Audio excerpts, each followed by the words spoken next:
안녕하세요. H 여사입니다. 오늘도 함께 해주셔서 감사합니다. 오늘의 이야기는 이 나이가 되어도 쉽게 답을 내릴 수 없는 이야기, 한 분의 사연을 각색하여 들려드립니다. 안녕하세요. 62세 주부 박혜순입니다. 광주에서 사연을 보냅니다. 이 글을 쓰기까지 참 오래 망설였어요. 제 이야기가 누군가에게는 흔한 노년의 투정처럼 보일까 봐서요. 그래도 마음 한편에 쌓여있던 말들을 꺼내지 않으면 제가 무너질 것 같아 이렇게 사연을 보냅니다. 저는 평생을 가정에 바치며 살아왔어요. 젊은 시절엔 작은 옷가게를 해보고 싶다는 꿈도 있었죠. 하지만 결혼을 하고 아이들이 태어나면서 제 꿈은 자연스럽게 접었습니다. 공무원인 남편 뒷바라지를 하고 아이들을 키우는 게 제 인생의 전부가 됐어요. 반찬은 이 정도면 됐어. 그래요. 더 드시고 싶으면 말씀하세요. 이런 대화가 일상이었죠. 싫지 않았어요. 오히려 그게 부부라고 믿으며 살았습니다. 아이 둘은 어느새 다 컸습니다. 큰 아들은 결혼해서 손주가 둘이나 있어요. 아이들이 할머니하고 안겨올 때면 세상 부러울 게 없죠. 둘째 딸은 아직 미혼이지만 회사에서 인정받는 커리어 우먼이에요. 그 아이 이야기를 들을 때 제 가슴은 괜히 으쓱해집니다. 이제는 은퇴한 남편과 조용히 노후를 보내면 된다고 생각했어요. 남편 정팔은 공무원으로 성실히 살다 은퇴했고, 저는 교회 봉사와 성경 공부로 하루하루를 채웠습니다. 여보, 나 오늘 교회 봉사 있어요. 그래 다녀와. 나는 파크 골프 모임 가야 해. 처음엔 참 좋았어요. 서로 각자 할 일이 있고 건강하게 움직이는 게 얼마나 다행인가 싶었죠. 남편이 친구들과 파크 골프를 치고 주말마다 등산을 간다는 것도 이해했습니다. 은퇴 후엔 사람도 계속 만나고 운동도 꾸준히 하는 게 중요하다고들 하니까요. 그런데 어느 순간부터 아주 작은 균열이 느껴지기 시작했습니다. 여보, 오늘은 왜 이렇게 늦어요? 아, 모임 끝나고 밥 좀 먹느라. 이런 대답이 잦아졌어요. 귀가 시간이 점점 늦어졌고 집에 와서도 말수가 줄었습니다. 예전엔 TV를 보다가도 제게 이런저런 이야기를 했거든요. 오늘 뉴스 봤어요? 세상이 참. 응, 대답은 늘 짧았고 시선은 휴대폰에 꽂혀 있었죠. 휴대폰을 습관처럼 뒤집어 놓는 모습도 그때 처음 봤습니다. 여보, 무슨 일 있어요? 아니, 왜? 괜히 예민한 아내가 된 것 같아 더 묻지 못했습니다. 나이가 들면 다들 저런가 보다 하고 스스로를 다독였죠. 교회 언니에게도 살짝 흘리듯 말했어요. 은퇴하더니 사람이 좀 달라진 것 같아. 말수도 좀 줄고.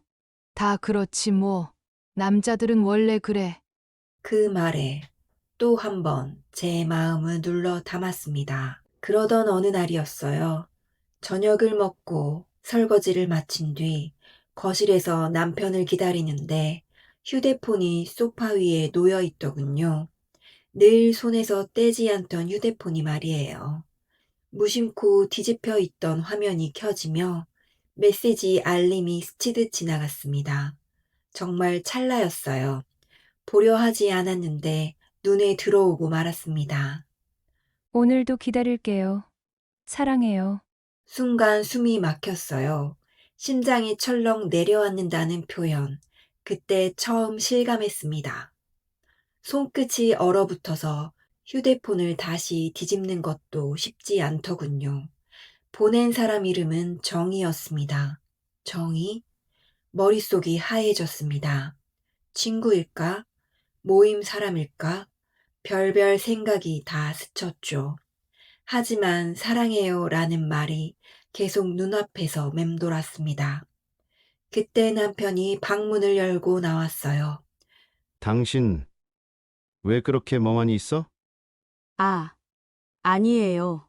그냥 좀 피곤해서요. 제 목소리가 떨렸을지도 모릅니다. 남편은 아무렇지 않게 휴대폰을 집어 들었고 다시 화면을 아래로 향하게 놓았습니다. 그 행동이 그렇게 자연스러울 수가 없었어요. 그날 밤 저는 한숨도 자지 못했습니다. 옆에서 고른 숨을 쉬는 남편을 보며 수십 년을 함께한 시간이 머릿속을 스쳐 지나갔죠. 설마 아니겠지. 내가 오해한 거겠지. 그렇게 스스로를 달래면서도 가슴 깊은 곳에서는 무언가가 이미 무너지고 있었습니다. 이게 제 인생에서 모든 게 흔들리기 시작한 첫날이었어요. 그날 메시지를 본 이후 저는 더 이상 모른 척 할 수가 없었습니다. 아침밥을 차리다가도 손이 떨렸고 남편 얼굴을 보면 가슴이 답답해졌죠. 결국 참지 못하고 말을 꺼냈습니다. 여보, 요즘 왜 이렇게 늦어요? 또 그 얘기야? 남편은 귀찮다는 듯 TV 소리만 키웠어요. 저는 숨을 한번 고르고 조심스럽게 말을 이었습니다. 핸드폰에 이상한 메시지가 왔더라고요. 뭐가 이상해? 그 순간 남편의 눈빛이 달라졌습니다. 저는 용기를 내서 물었습니다. 정이라는 여자 누구예요? 그러자 돌아온 건 사과도 당황도 아니었습니다. 남자 바깥이래. 뭘 그렇게 궁금한 게 많아? 여보, 이런저런 일 하다 보면 사람도 만나고 그러는 거지. 그걸 일일이 설명해야 돼? 그 말이 제 가슴을 그대로 후벼 팠어요. 평생을 집과 가족을 위해 살아온 제게 그 대답은 너무 잔인했죠. 눈물이 나려는 걸 꾹 참으며 다시 물었습니다. 그럼 사랑해요라는 말도 그런 거예요? 괜히 오해하지 마. 그는 더 이상 말하지 않았습니다. 방으로 들어가 문을 닫아버렸죠. 그날 저는 부엌 식탁에 혼자 앉아 한참을 울었습니다. 내가 뭘 잘못했을까? 왜 이런 대접을 받아야 할까? 수십 번을 되물었어요. 며칠을 그렇게 보냈습니다. 그러다 문득 남편과 가장 친한 동생 현수가 떠올랐어요. 등산 모임도 함께 나가고 평소에도 우리 집에 자주 드나들던 사람이었죠. 생각 끝에 감자탕 집을 하는 현수를 무작정 찾아갔습니다. 형수님, 현수야, 잠깐 얘기 좀 할 수 있을까? 제 얼굴이 많이 상해 있었는지 현수는 바로 눈치를 채더군요. 가게 구석에 앉아 저는 숨도 고르지 못한 채 말을 꺼냈습니다. 혹시 정이라는 여자 알아? 현수는 숟가락을 내려놓고 고개를 숙였습니다. 그 표정 하나로 저는 이미 다 알아버린 기분이 들었죠. 형수님 그게 나한테만 솔직히 말해줘. 그때 옆에서 듣고 있던 현수 아내 은희가 나섰습니다. 언니 이제는 알아야 할 것 같아서요. 뭐를? 은희는 한숨을 쉬더니 말을 이었습니다. 언니, 둘이 거의 1년쯤 된 것 같아요. 등산 모임에서 만났대요. 1년? 순간 귀가 멍해졌습니다. 그 정이라는 여자가요. 말도 잘하고 사람을 휘어잡는 데가 있어요. 솔직히 좀 여우 같은 스타일이더라고요. 그 말이 더 아프게 꽂혔습니다. 1년이라는 시간보다 그 사실을 모두가 알고 있었다는 게 더 충격이었어요. 저와 웃으며 인사하던 사람들이 제 뒤에서 그 사실을 알고 있었다는 생각에 얼굴이 화끈거렸습니다. 그럼 다들 알고 있었던 거야? 미안해요, 언니. 저는 더 이상 그 자리에 앉아 있을 수 없었습니다. 돈도 계산하지 못한 채 가게를 나왔어요. 거리를 나오자 눈물이 쏟아졌습니다. 마치 혼자만 세상에서 가장 어리석은 사람이 된 기분이었죠. 수치스러웠고 창피했고 제 삶 전체가 부정당한 것 같았습니다. 그날 밤 남편은 또 늦게 들어왔습니다. 현관에서 신발을 벗는 소리가 들리자 저는 거실에 서서 그를 기다렸습니다. 당신 왜 아직 안 자?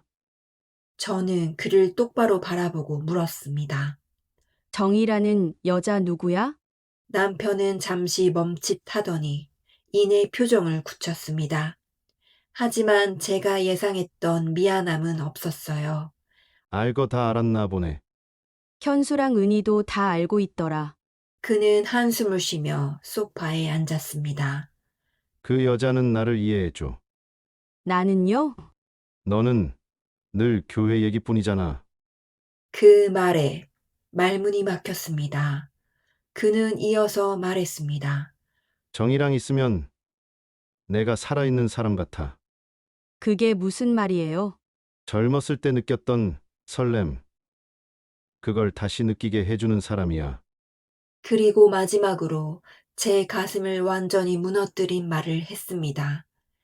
나는 이제야 내 인생을 찾은 것 같아. 그 순간 제 안에서 뭔가가 툭 하고 끊어졌습니다. 그가 말하는 인생 속에 저는 없었습니다. 수십 년을 함께 살아온 아내도 아이들을 키워온 제 시간도 그의 인생에서는 이미 지나간 배경이었나 봅니다. 그날 밤 저는 거울 속 제 얼굴을 오래 바라봤습니다. 그동안 가정을 지키며 살아온 제 삶은 대체 무엇이었을까요? 그리고 이 신뢰가 무너진 자리에서 저는 어떻게 살아야 할지 도무지 알 수가 없었습니다. 거실 불을 끄고 방으로 들어왔지만 그날은 도무지 잠이 오지 않았습니다. 남편 정팔은 아무 일 없다는 듯 먼저 누워 있었고 저는 이불 끝을 꼭 잡은 채 천장만 바라보고 있었죠. 머릿속에서는 이혼이라는 단어가 계속 맴돌았습니다. 말로만 들어왔던 선택이 이제는 제 눈앞에 놓여 있던 겁니다. 하지만 현실은 너무 냉정했습니다. 집도 예금도 노후 자금 대부분이 남편 명의였어요. 저는 평생 전업주부로 살아왔습니다. 통장에 제 이름이 찍힌 돈은 생활비 통장 하나뿐이었죠. 그마저도 남편이 관리했습니다. 혼자 나가 살면 내가 뭘로 살아가지? 지금 나이에 무슨 일을 할 수 있을까? 생각이 거기까지 미치자 가슴이 서늘해졌습니다. 혼자가 되는 게 무서웠어요. 외로움도 두려웠지만 솔직히 말하면 돈 없는 노후가 더 무서웠습니다. 하지만 며칠 뒤 결국 남편에게 이혼 이야기를 꺼냈습니다. 말이라도 꺼내야 제 마음이 조금은 정리될 것 같았거든요. 나 이렇게는 못 살겠어요. 뭘 또 못 살아? 당신 바람 피우는 걸 알면서 내가 어떻게 아무렇지 않게 살아요? 남편은 제 말을 자르듯 말했습니다. 그냥 눈 감아. 뭐라고요? 너한테도 나쁜 일 아니잖아? 내가 생활비 꼬박꼬박 갖다 줘. 따뜻한 집 있지. 배부르지. 일 안 해도 되고. 그 말이 얼마나 잔인한지 그는 몰랐을 겁니다. 아니, 알면서도 그렇게 말했겠죠. 이 나이에 이혼해서 뭐하게? 이렇게 어떻게 살라고요? 지금까지처럼 살면 되잖아. 남편의 얼굴에는 미안함도 죄책감도 없었습니다. 오히려 제가 현실을 모르는 사람처럼 느껴졌어요. 그 순간 수십 년의 결혼 생활이 이렇게 끝날 수도 있겠구나 하는 생각이 들었습니다. 이 결혼은 대체 누구를 위한 거였을까요? 그리고 제 인생에서 이 결혼은 무엇이었을까요? 답을 찾고 싶어서 가장 친한 친구 정옥을 만났습니다. 정옥은 저와 달리 이미 10년 전에 이혼을 하고 혼자 살고 있는 친구였죠. 카페에 마주 앉아 저는 참아왔던 이야기를 쏟아냈습니다. 정호가 나 이혼해야 할까? 정옥은 한참 제 얼굴을 보더니 조심스럽게 말했습니다. 희순아, 냉정히 생각해. 뭘? 이 나이에 혼자 사는 거 정말 쉬운 거 아니다. 그 말에 저는 아무 대답도 못했습니다. 정욱은 제 손을 잡으며 말을 이었습니다. 나도 처음엔 자유로운 게 좋았어. 근데 아플 때 혼자 병원 가고 밤에 집에 불 켜진 방 하나뿐인 거. 그리고 여자 혼자 경제적으로 돈을 벌어야 한다는 거. 그거 진짜 힘들다. 그래도 넌 잘 살잖아. 버텨내는 거지 잘 사는 거랑은 달라. 우리 나이 60 넘었는데 혼자서 뭐 해 먹고 살게. 정욱의 말은 위로이면서도 경고처럼 들렸습니다. 이혼이 답도 아니고 그렇다고 이대로 사는 것도 답이 아닌 상황. 저는 그 사이에 서 있었습니다. 집으로 돌아오는 버스 안에서 창밖을 멍하니 바라봤습니다. 유리창에 비친 제 얼굴이 낯설더군요. 그 얼굴을 보며 지난 세월이 하나씩 떠올랐습니다. 저는 늘 남편에게 종속된 삶을 살았습니다. 남편 말이 곧 기준이었고 한 번도 싫다고 한 적이 없었어요. 시어머니가 허리 수술을 했을 때는 병원과 집을 하루에도 몇 번씩 오갔습니다. 모시자고 했을 때도 군말 없이 모셨죠. 돌아가시기 전까지 정성을 다해 간병했습니다. 며느리로서 당연한 도리다. 가정을 지키는 게 내 역할이다. 그렇게 스스로를 설득하며 살았습니다. 새벽마다 가장 먼저 일어나 쌀을 씻고 밥을 안쳤습니다. 하루가 지난 반찬은 입에도 되지 않던 남편을 위해 매일 저녁 새로운 반찬을 했죠. 감자탕에 갈비탕에 불고기, 날마다 새로운 요리에 나물도 늘 새로웠습니다. 그걸 차려놓고 남편이 밥 맛있네 한마디 해주면 그게 그렇게 좋았어요. 그게 제 행복이라고 믿었습니다. 그런데 남편의 불륜 사실을 안 순간 그 모든 기억이 한꺼번에 무너졌습니다. 그때 처음으로 이런 생각이 들더군요. 난 참 바보처럼 살았구나. 내 인생은 한 번도 즐겨본 적이 없었구나. 버스 안에서 눈물이 흘러내렸습니다. 사람들이 볼까봐 급히 손등으로 닦았어요. 고개를 숙인 채 다시는 울지 않겠다는 다짐도 해봤습니다. 하지만 마음은 말을 듣지 않더군요. 30년 넘게 가족을 위해 희생하고 나서 제게 남는 건 무엇이었을까요? 아무 능력도 준비도 없는 늙은 나 자신뿐이라는 생각이 들었습니다. 그 현실이 너무 서글퍼서 숨이 막혔습니다. 그날 밤 저는 다른 방에 누워 결국 울다 지쳐 잠들었습니다. 안방에서 들려오는 희미한 남편의 코 고는 소리는 그날따라 유난히 더 크게 들렸어요. 평소엔 그냥 넘기던 소리였는데 그날은 왜 그렇게 미운지 모르겠습니다. 마치 아무 일 없다는 듯 잠든 그 소리가 제 인생을 비웃는 것처럼 느껴졌습니다. 그렇게 저는 선택의 기로 한가운데 서 있었습니다. 어느 쪽으로도 가도 아픈 길이라는 걸 알면서도 아직 발을 떼지 못한 채로요. 며칠 뒤 동네 친구들 모임이 있었습니다. 카페 문을 열고 들어가자 익숙한 얼굴들이 먼저 눈에 들어왔습니다. 큰아들이 초등학교 때 처음 만난 엄마들이었죠. 아이들 먹을 거 이야기, 학원 정보 나누던 사이에서 시작해 어느덧 아이들이 30을 넘기고도 연락을 이어오는 인연이 됐습니다. 1년에 두세 번은 꼭 얼굴을 보던 사람들이라 저도 모르게 마음을 조금 놓고 자리에 앉았습니다. 어머, 희순 언니 왔네. 언니는 진짜 하나도 안 늙었어. 그러게 얼굴이 왜 이렇게 편해 보여?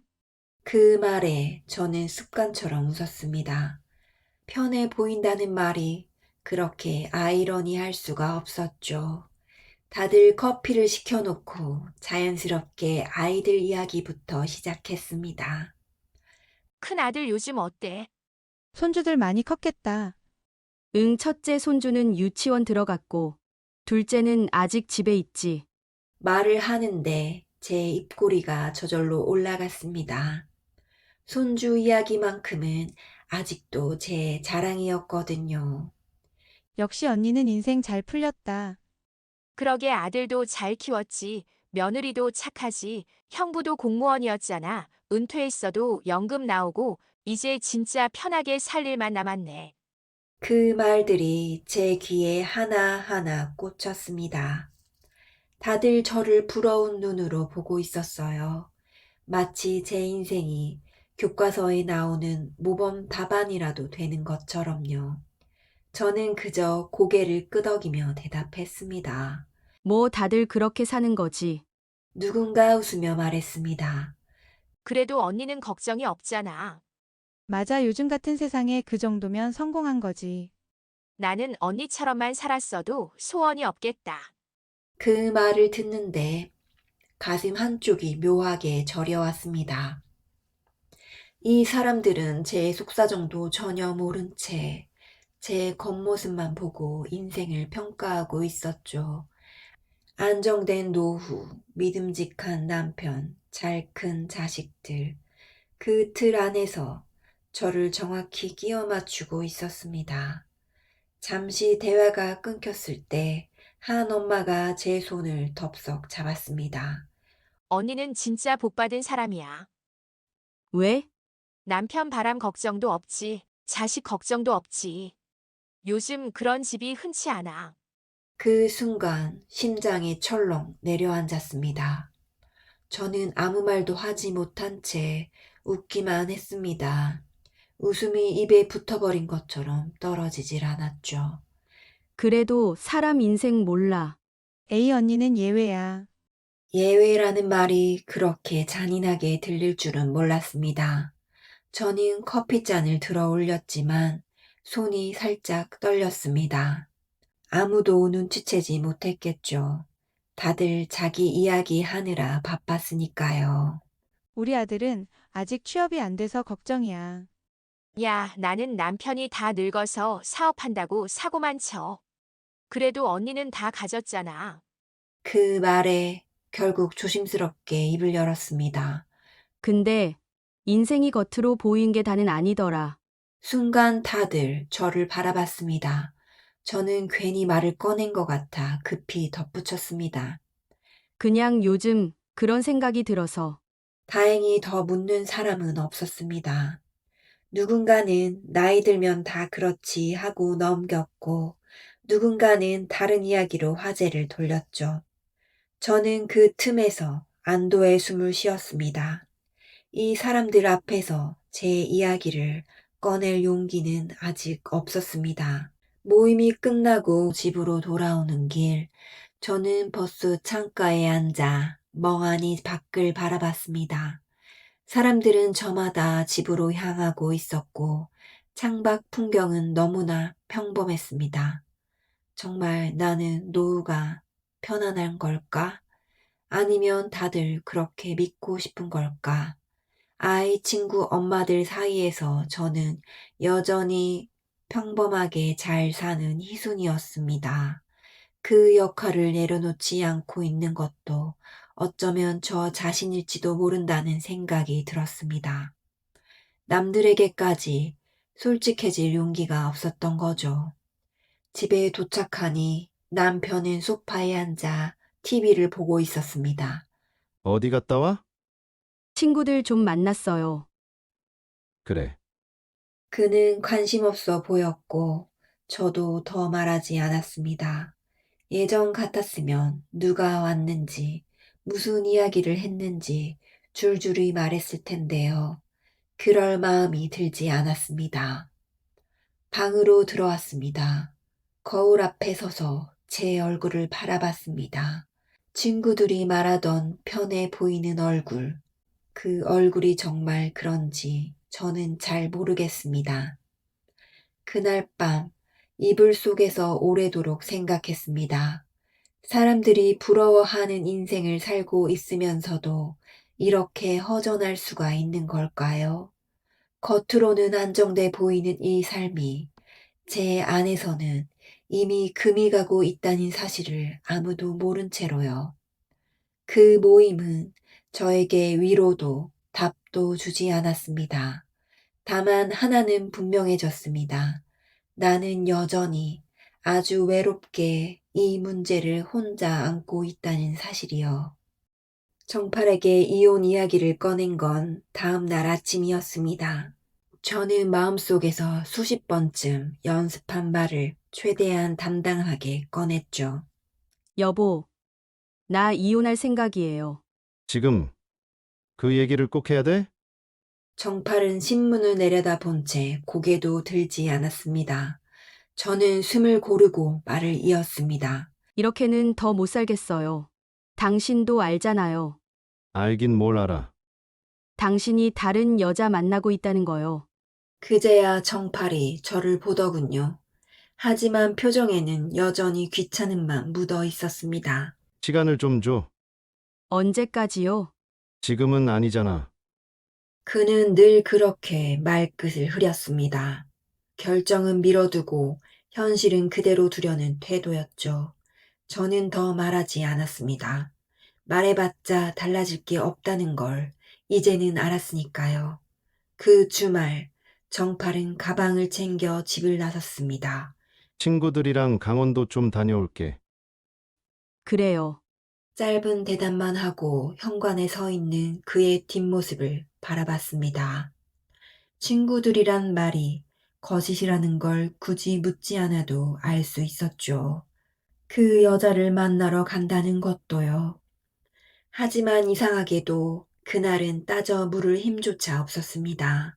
마음이 이미 너무 많이 달아 있었던 겁니다. 집에 혼자 남으니 집이 더 넓어 보이더군요. TV를 켜놔도 소리는 귀에 들어오지 않았습니다.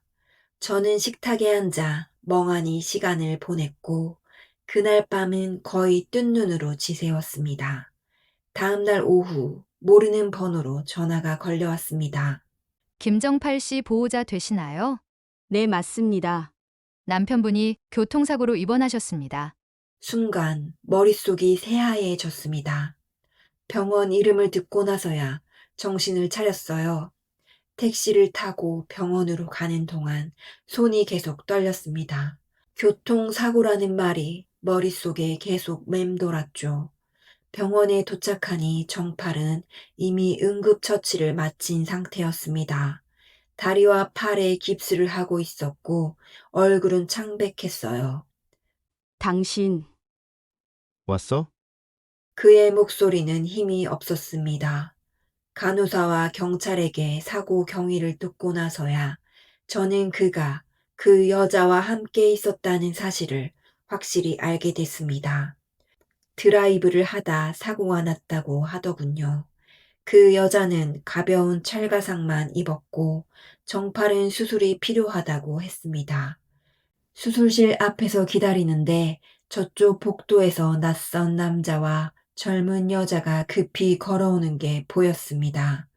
간호사와 짧게 이야기를 나누던 50대 여자는 고개를 숙인 채 서 있었습니다. 저는 단번에 알아봤습니다. 저 여자가 정이구나. 그 순간 또 다른 충격이 밀려왔습니다. 그 여자 옆에 있던 사람이 남편이고 그 옆에 있던 젊은 여자가 딸이라는 사실을 알게 됐을 때였어요. 정희는 얼굴이 하얗게 질린 채 남편과 딸을 데리고 서둘러 자리를 떠났습니다. 제 눈을 한 번도 마주치지 않으려는 노력을 한 채요. 그때서야 알았습니다. 그 여자도 가정이 있는 여자라는 걸요. 그 사실이 저를 더 비참하게 만들었습니다. 가정까지 있는 아쉬울 것 없는 여자가 남의 가정을 이렇게까지 망가뜨리면서 도대체 뭘 하고 있었던 걸까요? 마음 같아서는 뒤쫓아가서 소리를 지르고 싶었습니다. 내 남편과 당장 헤어져. 가정까지 있는 여자가 노인네와 뭐 하는 짓이야? 라고요. 하지만 저는 바보같이 그럴 용기도 없었습니다. 정팔은 수술을 무사히 마치고 입원실로 옮겨졌습니다. 저는 말없이 침대 옆에 앉아 있었죠. 무슨 말을 해야 할지, 어떤 표정을 지어야 할지 알 수 없었습니다. 하루가 지나자 정팔은 초조해하기 시작했습니다. 휴대폰을 붙잡고 계속 전화를 걸었어요. 왜 전화를 안 받아? 누구한테요? 아니야. 하지만 저는 알고 있었습니다. 정희에게 연락이 되지 않는다는 걸요. 그 여자는 더 이상 나타나지 않았고 연락도 끊겼습니다. 나중에 알게 된 사실이지만 그 여자는 보험사 직원이었고 정팔은 그녀 말만 믿고 여러 보험에 가입했다고 하더군요. 선물도 많이 해줬고 투자라는 명목으로 돈도 꽤 건넨 것 같았습니다. 그러던 어느 날 정팔에게 메시지 하나가 왔습니다. 화면을 힐끗 보니 정이라는 이름이 보였어요. 그는 떨리는 손으로 메시지를 읽더니 한참을 멍하게 앉아 있었습니다. 뭐래요? 이제 못 만난대. 그 이유는 뻔했죠. 남편과 아이 때문이었을 겁니다. 정팔은 그날 이후로 눈에 띄게 풀이 죽었습니다. 식사도 제대로 하지 못했고 밤마다 한숨만 쉬었죠. 그 모습을 보며 제 마음도 참 복잡했습니다. 수치스럽기도 했고 화가 나기도 했고 또 한편으로는 처참해 보이기도 했습니다. 하지만 이상하게도 저는 여전히 병간호를 하고 있었습니다. 물수건으로 이마를 닦아주고 밥을 떠먹여주고 간호사 호출배를 대신 눌러주고 있었죠. 이 감정이 무엇인지 저 스스로도 모르겠습니다. 연민인지 애틋함인지 아니면 그저 오랜 세월 함께한 의리인지요. 그날 밤 병실에서 잠시 나와 복도에서 정옥에게 전화를 걸었습니다. 정우가 응. 너 지금 뭐 하고 있어? 병원. 설마? 응. 병간호. 정옥은 한숨을 크게 쉬더니 말했습니다. 야, 너 바람난 남편 병간호까지 하고 너가 무슨 마더 테레사냐? 나도 알아. 뭐가 이쁘다고 그걸 너가 해? 너 말이 맞아. 나 참 바보 같아. 저는 창밖을 보며 말을 이었습니다. 근데 말이야, 저 노인네. 내가 아니면 누가 챙길까 싶어. 희순아, 나도 나를 모르겠다. 진짜. 전화를 끊고 병실로 돌아오니 정팔은 잠들어 있었습니다. 그 얼굴을 보며 다시 한번 생각했습니다. 이 결혼의 끝은 어디일까? 이 비극의 끝에는 과연 무엇이 남을까? 그 답을 아직은 저도 알지 못했습니다. 그렇게 몇 달의 시간이 흘렀습니다. 계절이 한번 바뀌고 나서야 집 안의 공기도 조금은 달라졌습니다. 병원 냄새가 배어있던 남편의 옷이 정리되고 깁스가 풀리고 정팔은 다시 두 발로 천천히 걷기 시작했죠. 어느 날 아침이었습니다. 저는 어느 때처럼 국을 데우고 있었고 남편은 식탁에 앉아 말없이 숟가락만 만지작거리고 있었어요. 희순아, 왜요? 제가 고개도 들지 않은 채 말하자 남편은 한참을 뜸들이다가 말했습니다. 미안하다. 그 말이 그렇게 낯설 수가 없었습니다. 살면서 단 한 번도 저에게 진심으로 미안하다고 말하는 모습을 본 적이 없었거든요. 저는 불을 끄고 돌아서서 남편을 바라봤습니다. 지금 그 말이 무슨 의미예요? 나 많이 잘못했다. 정팔의 어깨가 축 처져 있었고 눈도 마주치지 못하더군요. 그 모습이 참 이상했습니다. 늘 당당하고 자기 말이 맞다고 우기던 사람이었는데 그날은 마치 길을 잃은 노인처럼 보였죠. 그때 정신이 나갔던 것 같아. 그 말로 다 끝나는 거예요? 아니, 그렇진 않은데. 남편은 더 말을 잇지 못했습니다. 손등으로 눈가를 훔치는 모습을 보고 저는 마음이 더 복잡해졌어요. 미안하다는 말 하나에 이렇게 흔들리는 제 자신이 한심하게 느껴졌습니다. 그날 이후로 남편은 조금 달라졌습니다. 약속도 줄였고 휴대폰도 예전처럼 숨기지 않았어요. 집에 있는 시간이 늘었고 가끔은 외식을 하자고 하기도 하고 제가 피곤해 보인다고 묻기도 했죠. 그동안 한 번도 말한 적 없던 말들이에요. 하지만 이상하게도 제 마음은 여전히 편해지지 않았습니다. 미워하는 마음은 서서히 사라졌습니다. 분노도 원망도 시간이 지나니 무뎌지더군요. 그렇다고 예전처럼 정이 돌아온 것도 아니었습니다. 그를 바라보면 그냥 오래 같이 산 사람이라는 느낌만 들 뿐이죠. 어느 날 저녁 식탁에 마주 앉아 밥을 먹다가 남편이 말했습니다. 우리 다시 잘 살아보자. 어떻게요? 그냥 예전처럼. 저는 그 말에 숟가락을 내려놓았습니다. 예전이 뭔데요? 당신이 밥 차리고 내가 먹고 그게 예전이라면 나는 다시 못 돌아가요. 남편은 아무 말 없이 고개를 숙였습니다. 그 침묵 속에서 저는 처음으로 제 마음을 들여다보게 됐습니다. 나는 이 사람을 정말 사랑했던 걸까? 아니면 혼자가 될까봐 붙잡고 있었던 걸까? 그 질문이 머릿속에서 떠나질 않았습니다. 아이들은 아직 이 사실을 모릅니다. 큰 아들은 손주들 사진을 보내오며 언제 놀러 오겠냐고 묻고 딸은 회사 일로 바쁘다며 짧은 안부만 전해옵니다. 저는 아무 일 없다는 듯 답장을 보내죠. 엄마 괜찮아. 아빠랑 건강히 잘 지내고 있어. 거짓말이 점점 익숙해졌습니다. 하루는 혼자 동네 공원을 걸었습니다. 벤치에 앉아 쉬고 있는데 비슷한 또래의 부부가 손을 잡고 지나가더군요. 그 모습을 보며 부럽다는 생각도 슬프다는 생각도 들지 않았습니다. 그냥 멀게 느껴졌습니다. 집에 돌아와 창가에 선이 석양이 지고 있었습니다. 붉은 빛이 천천히 사라지면서 하늘이 어두워졌죠. 그걸 보며 문득 이런 생각이 들었습니다. 내 인생도 저렇게 저물어 가는 걸까?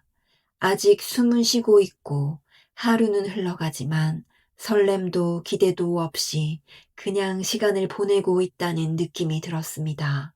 남편은 거실에서 TV를 보고 있었고 저는 그 뒷모습을 한참 바라봤습니다. 이 사람과 남은 시간을 그냥 이렇게 보내도 되는 걸까?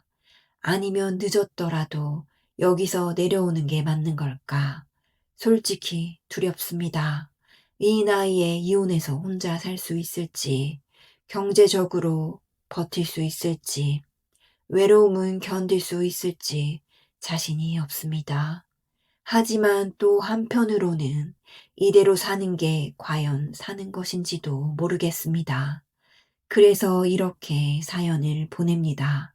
다들 이렇게 사는 걸까요? 아니면 늦더라도 이혼하는 게 맞는 걸까요? 이 나이에 혼자가 되어도 저는 잘 살아갈 수 있을까요? 정답이 없는 질문이라는 걸 알면서도 누군가에 한 번쯤 묻고 싶었습니다. 지금 이 황혼의 끝자락에서 제가 어떤 선택을 해야 현명한 것일까요? 오늘 사연 어떠셨나요? 저는요, 사연자분이 이제라도 본인을 먼저 생각해도 괜찮다고 말해주고 싶었습니다. 기운 내시라는 말조차 조심스럽지만 혼자가 아니라는 건 꼭 전해드리고 싶어요. 사연을 들은 여러분의 생각도 댓글로 남겨주세요. 오늘도 함께 해주셔서 감사합니다. 다음 이야기로 또 찾아뵙겠습니다.